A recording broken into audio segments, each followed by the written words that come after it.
Hello everyone, Soberoni of G&A Reviews here, back with another GSSR guide, this time for the upcoming 5th anniversary in FGO NA. It seems like the last GSSR was just a few days ago if you ask me, but nevertheless we have another one right around the corner, and this video will help you figure out which banner you should invest in. Now for those of you who are unfamiliar with what a GSSR is, it stands for Guaranteed SSR Banner, and as the name implies, it is a special banner that you can roll which guarantees an SSR servant out of a set pool of servants. There are multiple GSSR banners, however, you'll only be able to choose one of them to roll on, and you can only roll that banner one time. It will cost you 15 paid quartz to roll the banner as well, so deciding which gacha to roll is extremely important. So if you're excited to take a look at these upcoming banners, be sure to hit that like button, subscribe, and ring my bell so that you can catch all of my FGO videos as they go up and you can help out the channel. And I have a whole bunch of new spotlight videos going up soon for the upcoming summer servants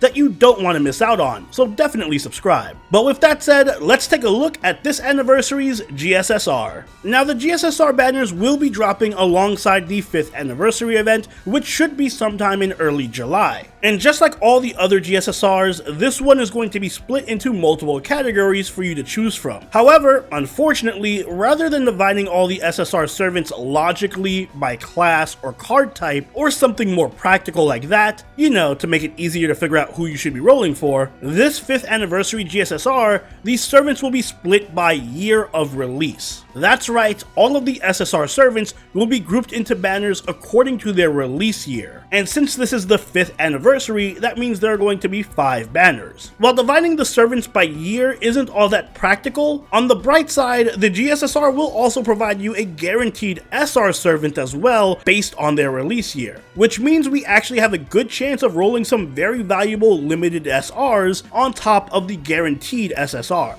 Now obviously a large part of deciding which banner to roll will come down to which servants you already have. However, from a general gameplay standpoint, some of these banners are far better than others in their value. So I'm going to be analyzing them based on how strong the featured servants are, how rare they are, which SRs are also available, and of course the odds of pulling the best ones. So let's dive into the servant pool. As you can imagine, Year 1's banner is quite huge, since it covers the game's initial release. There are a lot of notable SSR pickups in here, including Nero Bride, Gil, Skahawk, Amakusa, and Dante's. So there is definite power on this banner, but ultimately, in my opinion, this is one that's not worth rolling for anyone. Year 1 is by far the weakest of the banners for a multitude of reasons. Firstly, it's too big and filled with too many mediocre or just slightly above average SSRs, and that really dilutes the pool. So pulling for a specific servant like Bride or Gil is gonna have very low odds. In addition though, most of the notable SSR servants in this pool, like Gil and Skahawk, are regularly featured on raid-ups. Skahawk herself has a raid up coming up in a few months in fact, so most of these SSRs aren't even particularly rare. And to make matters worse, the 4-star pool is not only way too large, but also filled with non-limited and mostly outdated servants that most players will have by now, especially if you've been playing for a while. So between the bad SR lineup, the heavily diluted SSR pool, and the frequent raid ups for the featured servants, you should avoid the Year 1 GSSR banner at all costs. Thankfully, the Year 2 banner is a massive improvement. Not only does it feature some of the best DPS servants in the game, like Musashi, MHX Alter, Melt, and King Hassan, but it also has top tier farmers like Ishtar and Kiara, and arguably the best support in the game, next to Castoria, in Merlin. There is a very good mix of limited SSRs here that aren't too concentrated into one role. So if you are a brand new player, this is a banner that you might want to consider, since any one of the servants I mentioned can be a cornerstone to build your entire team around. There are also some great 4-star options like Emiya Alter and Summer Mordred too. Unfortunately, the main downside with this GSSR is that the pool is still a bit too large, both for the SRs and SSRs. There are a lot of great servants here, but also some major spooks like Da Vinci, Hijikata, and Ilya, who aren't exactly the best servants around. So a high risk, high reward banner overall, but one that you might want to consider if you're brand new and looking for a good servant to build around, and if you're willing to make a bit of a gamble. Funnily enough, if I had to break down these banners into categories,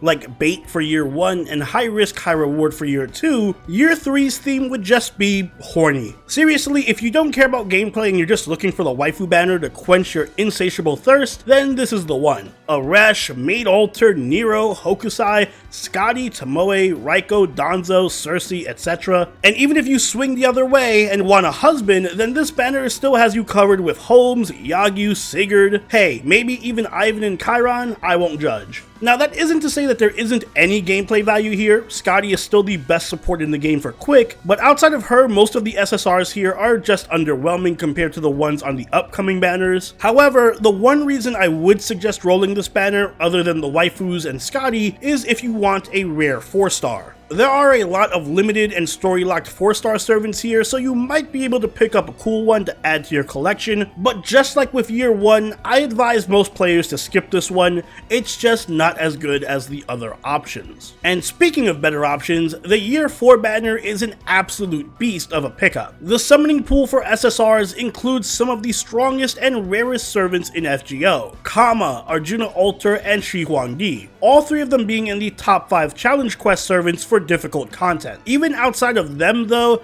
this pool includes other powerful and very rare servants like Benny Enma, Summer Jean, Summer Bibi, and King Protea, as well as a top tier support in Reynas. Really, the only misses in this pool of SSRs are Murasaki and Avenger Nobu, so there is a very high chance that you walk away from this banner with a top tier DPS or a support. The SR lineup is also strong, featuring servants like Lanling and Luvia, who are basically SSR servants in disguise. And because there are so few servants in the summoning pool compared to the other years, this banner is pretty safe to roll on. Really, the only thing that's lacking is a good farming unit. Other than Summer Jean, most of these SSRs are built for challenge quests and boss fights. So if you're someone who already has a good farming setup but struggles with story content or tough boss fights like we had in Olympus, then you should seriously consider this banner. Year 4 is going to be the best return on investment if you're in the market for a single target DPS servant. And finally, that brings us to the last banner option, Year 5, aka this year in FGO. And if Year 4 was all about single target DPS,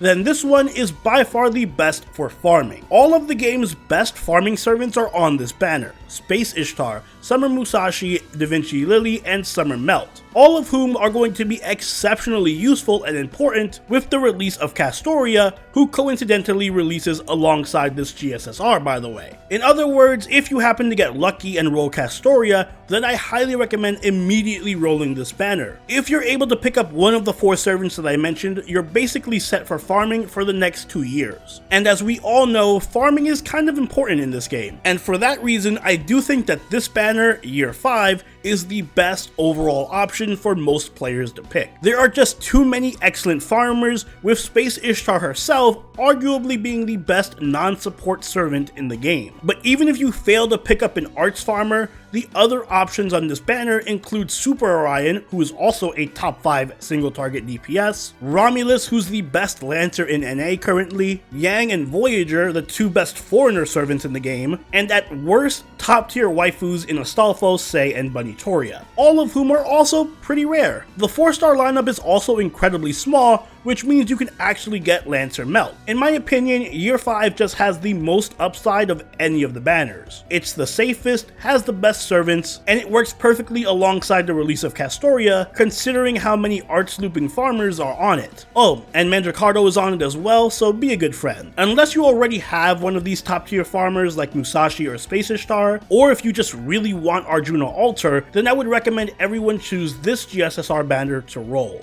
And those are my thoughts on this year's GSSR banners. To summarize, I think everyone should go for the Year 5 banner because it just includes so many great farming servants. But if you already have a great farming team, then you might want to consider Year 4. But you should definitely avoid Year 1 at all costs. But no matter which year you pick, I wish you all the greatest of luck, and if you have any questions, please make sure you ask them in the comments down below. And if this guide did help you at all, please do consider leaving a like and subscribing if you really enjoyed it. If you haven't already, do join the party over on our Discord, follow us on Twitch and Twitter, all linked in the description down below. And until next time, this is Soberoni, signing out.